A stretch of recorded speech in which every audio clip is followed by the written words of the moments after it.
मरने के बाद भी 20 से 20 मिनट बहुत मायने रखते हैं जिंदा होने के, फिर भी उसे कोई नहीं बचाया गली वालों ने, तो उसका डर क्या कर सकते हैं। देखिए, लव जिहाद का एंगल तो था ही था। अगर आप लव जिहाद का एंगल नहीं था तो वहाँ पे कलावा क्यों बांधा गया था, गले में रुद्राक्ष की माला क्यों थी और नाम अलग क्यों था? ये जो ये तो वजह तो बस लव की है, मतलब लव जिहाद नहीं है ये। और रही बात वो कलावे की, कलावा तो ये हमारे अजमेर शरीफ में भी बांधते हैं। कार्रवाई होनी चाहिए। कार्रवाई में क्या मिलेगा? वो पैसे भरेगा, छूट के आ जाएगा, बात खत्म।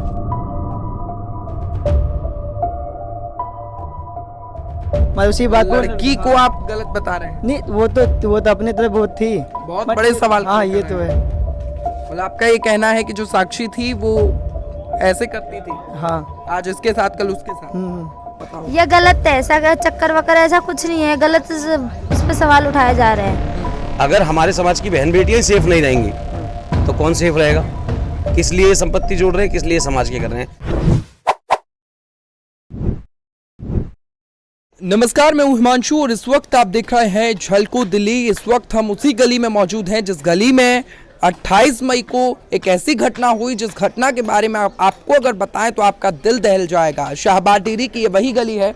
इसी गली के अंदर साक्षी जब रात को यहाँ खड़ी थी तब एक हैवान आता है जिसका नाम साहिल है। वो साक्षी के ऊपर चाकुओं से हमला कर देता है और इस हद तक चाकू गूंथता है, इस हद तक उसे मारता है कि जब तक वो मर नहीं जाती है।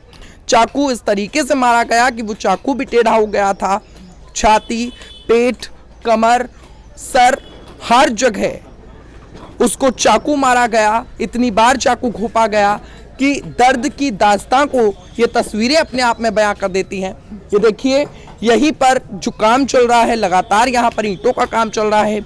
यहीं से पटिया को उठाया गया था और इस तरफ देखिए, आप देखेंगे यहाँ पर निशान बना हुआ है। इसी जगह पर उसकी हत्या हुई, इसी जगह पर इस घटना को अंजाम दिया गया। अगर आप इस दीवार को देखेंगे आपको ब्लड के निशान यहाँ देखने को मिल जाएंगे और घटना जिस तरीके से हुई है अपने आप में बहुत बड़े बड़े सवाल खड़े हो जाते हैं। सवाल इस पर कि क्योंकि आसपास बहुत सारे लोग दिखाई दे रहे थे, आसपास लोग खड़े थे, वो ये देख रहे थे कि एक शख्स को चाकू मार रहा है, उसको ईंट मार रहा है, बावजूद इसके कोई बीच में नहीं पड़ता है। एक लड़का बीच में बचाने की जब कोशिश करता है तो उस लड़के को भी चाकू दिखाकर डरा दिया जाता है। जिस तरीके से ये घटना सामने आई है अपने आप में बहुत बड़े बड़े सवाल खड़े हो जाते हैं। अभी पुलिस जांच लगातार चल रही है। पास ही में लगे हुए इस कैमरे में, जो आप ये मेरे सामने सीसीटीवी कैमरा देख रहे हैं, इसी में ये फुटेज सारी रिकॉर्ड हो जाती है और एक्सक्लूसिव यही वो जगह है जहां पर ये घटना होती है। हम लोगों से जुड़ते हैं, क्या कुछ घटना थी, क्या कुछ उस वक्त हुआ, जानने की कोशिश करते हैं। साक्षी की सहेली हमारे साथ इस वक्त है। क्या कुछ हुआ था उस वक्त, क्या कुछ घटना हुई थी? मैं उस टाइम पे नहीं थी जब उसके साथ सब कुछ हुआ। कौन वो शख्स था आपको पता हो? ये गलत है, ऐसा चक्कर वक्कर ऐसा कुछ नहीं है, गलत इस पे सवाल उठाए जा रहे हैं। मतलब साक्षी के ऊपर जो कहा जा रहा है लव जिहाद का नाम इसको दिया जा रहा है, क्या कहेंगे? गलत है, लव जिहाद का है ही नहीं। क्या कुछ थी पूरी वजह? कुछ नहीं, इसके वजह वो बस एक वो थी कि वो लड़के से बात नहीं करना चाहती। साक्षी कभी कुछ बताती थी कि उसको टॉर्चर किया जा रहा है या ऐसा? नहीं, कुछ नहीं बताती थी। कैसी थी, क्या वो कैसा नेचर था, कैसी थी? अच्छी थी लड़की, ज्यादा ही बड़ी भी नहीं है, 16 साल की है। वो पढ़ना लिखना बस हंसमुख लड़की थी, खेलती कूदती रहती थी और कुछ इस बात। आप बताया जा रहा है वो केरला स्टोरी भी देखने गई थी, कैसा? मुझे नहीं मालूम, वो देखने गई होगी, अपने फ्रेंडों के साथ गई होगी। उस टाइम मैं यहाँ नहीं थी। दिन बोली 28 तारीख को लिख ली कि मैं जा रही हूँ, बर्थडे में आई हूँ। यहाँ पे बर्थडे में आई थी किसी के, वो मैं सुनाई मैं बर्थडे में आने के बाद वो इधर है ना, इस शौचालय में आई थी वो कि मैं शौचालय में फ्रेश हो लूँ। यहाँ पे किसी से बात भी किया उसने, कॉल पे फ़ोन करके बात करके वो शौचालय से आई फ्रेश होकर। उसने में वो साहिल यहाँ पे उसको पीछा कर रहा था, उसको फिर मारा, उसे साफ देखा गया उसको कैमरे में कैसे कैसे मारा है। मतलब बहुत दर्दनाक तरीके से मारा। हाँ, कम से कम 16 से 25 बार तो ऐसे चाकू से वार किया है। फिर आसपास लोग खड़े थे, उन्होंने रोकने की आसपास क्या करीब से जा रहे थे। एक लड़का प्रयोग भी किया था उसे पकड़ने के लिए, कोशिश करने के लिए, पर वो नहीं कर पाया। उसको चाकू दिखा के डरा के भगा दिया। उसके बाद फिर वो मारता रहा। मरने के बाद भी 20 से 20 मिनट बहुत मायने रखते हैं जिंदा होने के, फिर भी उसे कोई नहीं बचाया गली वालों ने, तो उसका डर क्या कर सकते हैं। इसलिए अब क्या फायदा, बोल लड़की तो हमारे बीच में है नहीं। अब जो है और उस लड़के को क्या है, वो बंद कर दे क्या सजा, कार्रवाई होनी चाहिए। कार्रवाई में क्या मिलेगा, वो पैसे भरेगा, छूट के आ जाएगा, बात खत्म। क्या कुछ हुआ था, क्या कुछ घटना थी सर, बताइए। देखिए, हमने तो सोशल मीडिया के माध्यम से जो पता चला, और उसमें सबसे ज़्यादा दर्दनाक जो कृत्य हुआ वो तो है ही है, लेकिन उससे ज़्यादा दर्दनाक ये है कि जब उस लड़की के ऊपर प्रहार किए जा रहे थे, बहुत सारे लोग आ जा रहे थे, और इससे ये पता चलता था कि वो जो शरीर थे वो जा रहे थे, उनकी आत्माएं मर चुकी थी। कम से कम यही सोच के वो लोग एक पत्थर उठाकर ही दूर से उस लड़के को डरा देते तो वो शायद लड़की आज जिंदा होती। लेकिन जिस समाज की आत्माएं मर जाती हैं, उनकी बेटियों के साथ, उनकी बहनों के साथ, उनकी मातृशक्ति के साथ ऐसे ही कृत्य कर दिए जाते हैं, और समाज जब बैठा होता है, चुपचाप देख रहा होता है, चुपचाप सो रहा होता है, तो वो देखता है कि भाई हमारे साथ तो ये क्या हुआ है। सोचिए, आज उसकी बेटी है, कल आपकी हो सकती थी। और इस पर मैं हमेशा एक चीज़ बोलता हूँ कि जलते घर को देखने वालों, फूस का छप्पर आपका है, उसके पीछे तेज हवाएं, आगे मुकद्दर आपका है। और इसके कत्ल पर वो लोग चुप थे, इनका नंबर अब आया, और उनके कत्ल पर वो चुप है, अगला नंबर आपका है। तो याद रखिएगा, जो अपने समाज की बहन बेटी, किसी भी समाज की हो, कहीं ना कहीं कहा जा रहा है लव जिहाद का एंगल इसको जोड़ा जा रहा है, इसके पीछे की क्या पूरी कहानी है? देखिए, लव जिहाद का एंगल तो था ही था। अगर आप लव जिहाद का एंगल नहीं था तो वहाँ पे कलावा क्यों बांधा गया था, गले में रुद्राक्ष की माला क्यों थी, और नाम अलग क्यों था? ये जो केरला स्टोरी के माध्यम से भी, और हम कई सालों से ये चीज़ें सुनते हुए आ रहे हैं, उनको प्रत्यक्ष रूप से सब लोगों को पता चल चुका है। लेकिन उसके बावजूद भी एक बार को लव जिहाद का एंगल हो भी, मैं मान सकता हूँ, कोई बात नहीं, लेकिन किसी की जान लेना, क्या उस लड़की की ये गलती थी कि भाई उस लड़की ने मना कर दिया कि भाई मैं तेरे साथ अफेयर में नहीं रह सकती, या कोई भी कारण रहा हो, तो क्या आप किसी की जान ले लेंगे? बेटियों के साथ ये हो रहा है ना, तो वहाँ पर याद रखिए कोई सेफ नहीं है। और जबकि ये क्षेत्र ऐसा क्षेत्र है जहाँ पर आपको पता है भी कुछ दिन पहले गाड़ी के नीचे 14.5-15 किलोमीटर तक बच्ची की लाश घसीटी जा चुकी थी।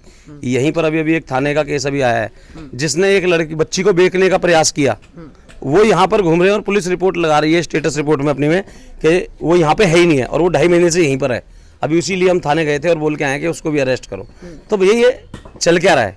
लेकिन आपकी वीडियो के माध्यम से फिर दोबारा लास्ट में यही बोलूँगा कि अगर कहीं पर भी ऐसा कृत्य होता है तो मुर्दा शरीर को लेकर आप मत घूमिए, कुछ ना कुछ कार्रवाई कीजिए ताकि किसी की बच्ची बच जाए, और कम से कम आप किसी को नहीं तो अपने आप को तो शकल दिखाने लायक खड़े हो सकें।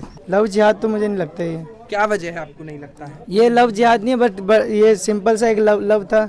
मतलब इसकी लड़की मतलब वैसे टाइप में थी कि मतलब इसकी आज मतलब ये लड़के मतलब कल उसके मतलब उसी बात पर लड़की को आप गलत बता रहे हैं? नहीं, वो तो अपने तरफ बहुत थी। बहुत बड़े सवाल। हाँ, ये तो है। मतलब आपका ये कहना है कि जो साक्षी थी वो ऐसे करती थी? हाँ, आज इसके साथ, कल उसके साथ। आप कब से जानते हैं साक्षी को? मैं तो यहाँ बचपन से रहता हूँ। तो कौन वो लड़के थे, नाम बताइए आप, क्या वजह थी, पूरी घटना आप बताइए। अब ये तो वजह तो बस लव की है, मतलब लव जिहाद नहीं है ये है, बट बस सिंपल सा एक लव के चक्कर में है, लव जिहाद नहीं है। ये आप ये चीज़ गलत बोल रहे हो। और रही बात वो कलावे की, कलावा तो ये हमारे अजमेर शरीफ में भी बांधते हैं। ये जरूरी नहीं कि हिंदू में ही होता है, ये हमारे अजमेर। रुद्राक्ष की माला बताई जा रही है, और रुद्राक्ष तो वो फैशन के लिए पहनते हैं। यहाँ पे बहुत लड़के पहनते हैं, ये भाई पहन रहे, फैशन के लिए पहन रहे हैं। तो देखिए लोकल लोगों की इस पर क्या राय है वो भी हमने जानी है, क्या उनका कहना है। इस वक्त हमारे साथ भूपेंद्र जी हैं जो पेशे से डॉक्टर हैं, और अंजलि केस में भी ये बढ़ चढ़कर सामने आए। हम बातचीत करते हैं, सर क्या कुछ कहेंगे? जिस तरीके से ये घटना सामने आई है अपने आप में बेहद दर्दनाक है।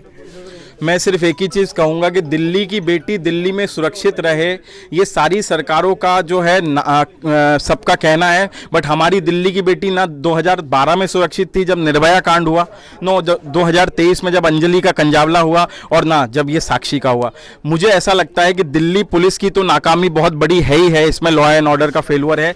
मुझे लगता है केजरीवाल सरकार जो है, जब कोरोना का वक्त चल रहा था तो इनके जो मार्शल होते थे वो गाड़ियों के सामने कूद जाते थे, 2-2 हजार के चालान बनाते थे, मॉलों में घुस जाते थे, दुकानों में 2-2 हजार के चालान बनाते थे। तो अब ये मार्शल हमारी बच्चियों की सुरक्षा के लिए आगे क्यों नहीं आ रहे?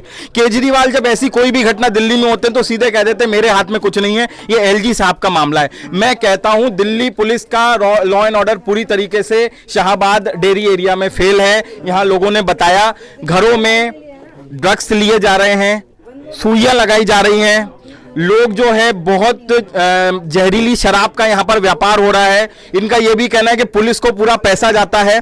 विधायक का जो ऑफिस है उसके जस्ट सामने ये घटना हुई है। विधायक कभी भी नहीं आते, विधायक कहते हैं मैं यहाँ के लोगों को नहीं जानता, यहाँ के लोगों ने मुझे नहीं जिताया। तो मेरा ये कहना है कि दिल्ली की बेटी दिल्ली में सुरक्षित रहे, यही हम सबका मकसद है। कैसे सुरक्षित रहेगी उसके लिए हर एक युवा को यह समझना पड़ेगा। अगर आप रास्ते में कभी भी चलते हुए देखते हैं किसी बहन बेटी के साथ कुछ गलत होता है, आप वहां रुकिए, वीडियो मत बनाइए, उसका विरोध करिए, क्योंकि आपकी अगर बहन बेटी के साथ कभी गलत होगा तब आपको समझ आएगा। कहा यह जा रहा है कि इसके पीछे लव जिहाद की वजह हो सकती है, क्या मानते हैं? देखिए मैं इसमें मैं पॉलिटिकल बात नहीं करूंगा, मैं एक एजुकेटेड शिक्षित बात करूंगा।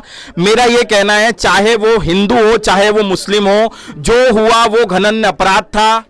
अब चाहे वो रहीम हो चाहे वो राम हो, उसको फांसी की सजा मिलनी चाहिए। और जिस तरीके से आप सब लोग यहाँ पर लोग बता रहे हैं लव जिहाद का मामला, तो देखिए मैं इस चीज के लिए कोई अभी आपको वर्डिक्ट नहीं दे सकता, बट ये कहा जा रहा है, मैंने भी कल ट्वीट पे जब फोटो देखा तो उसके हाथ में कलावा बंधा हुआ था। तो मुझे लगता है कि पहले उसका प्रेम प्रसंग चलता है, बाद में बताया गया जब उसको पता चला कि वो मोहम्मद साहिल सरफराज था तो लड़की ने बात करना बंद कर दी और उसके बाद उसने रिवेंज मोड में किया। तो मेरा ये मानना है इस मुद्दे को महिला सुरक्षा की तरफ देखा जाए और हमारी दिल्ली की बेटी दिल्ली में सुरक्षित हो, इसको केंद्र सरकार, दिल्ली सरकार और दिल्ली पुलिस और महिला आयोग और नेशनल महिला आयोग सुनिश्चित करें। लगातार कहा यह जा रहा है कि मामला लव जिहाद का है, इसकी वजह से लगातार इलाके में ये पोस्टर देखने को मिल रहा है जिस पर यह लिखा हुआ है कि साक्षी के हत्यारे को सजा दो। भारत की मजदूर पार्टी ऐसे करके RWPI के यहाँ पर पोस्टर लगे हुए हैं और लगातार ये मांग की जा रही है कि जिसने भी इस जघन्य अपराध, इस घटना को अंजाम दिया है, उसके खिलाफ सख्त से सख्त जो है कार्यवाही की जाए। देखते हैं जांच में क्या कुछ सामने आता है, ये देखने का विषय होगा। सर, आपके इलाके में जिस तरीके से घटना हुई है, क्या कुछ कहना चाहेंगे?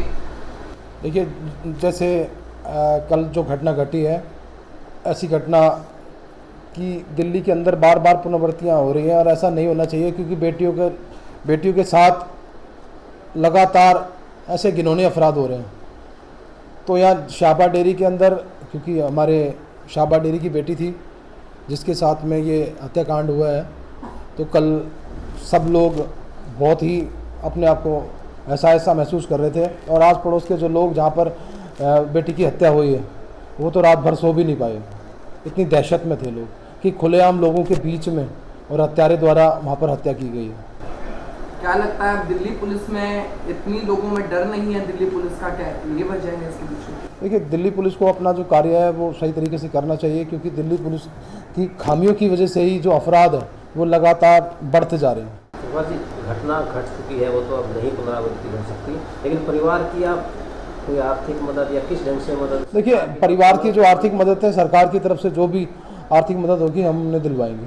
तो आप लोगों ने देखा लोगों का क्या कहना है। लगातार जिस तरीके से तमाशबीन बनकर इस पूरी घटना को लोग देख रहे थे, अपने आप में बहुत बड़े बड़े सवाल खड़े हो जाते हैं। यही वो जगह थी, एक बार फिर हम कहेंगे, एक बार दिखाएं, यहाँ पर मार्क लगा हुआ है, इसी जगह पर इस घटना को अंजाम दिया गया। आसपास अगर आप देखेंगे तो ब्लड के निशान आपको दिखाई दे जाएंगे। जिस तरीके से घटना हुई है, अपने आप में ये राजधानी दिल्ली के लोगों को चिंता में डाल देने वाली है कि सरेआम सड़कों पर अब लगातार चाकू मरते रहे। उस लड़की को इस हद तक मारा गया कि जब तक वो लड़की मर नहीं गई तब तक लगातार चाकुओं से, ईंट से और पटिया से उसके ऊपर वार किया गया। जिस तरीके से ये घटना हुई है, अपने आप में बेहद शर्मसार है। आखिर उस हैवान के साथ किस तरीके का सुलूक होना चाहिए, क्या सजा होना चाहिए, क्या है आपकी राय? अपनी राय कमेंट सेक्शन में लिखकर जरूर बताएं और देखते रहें झलको दिल्ली।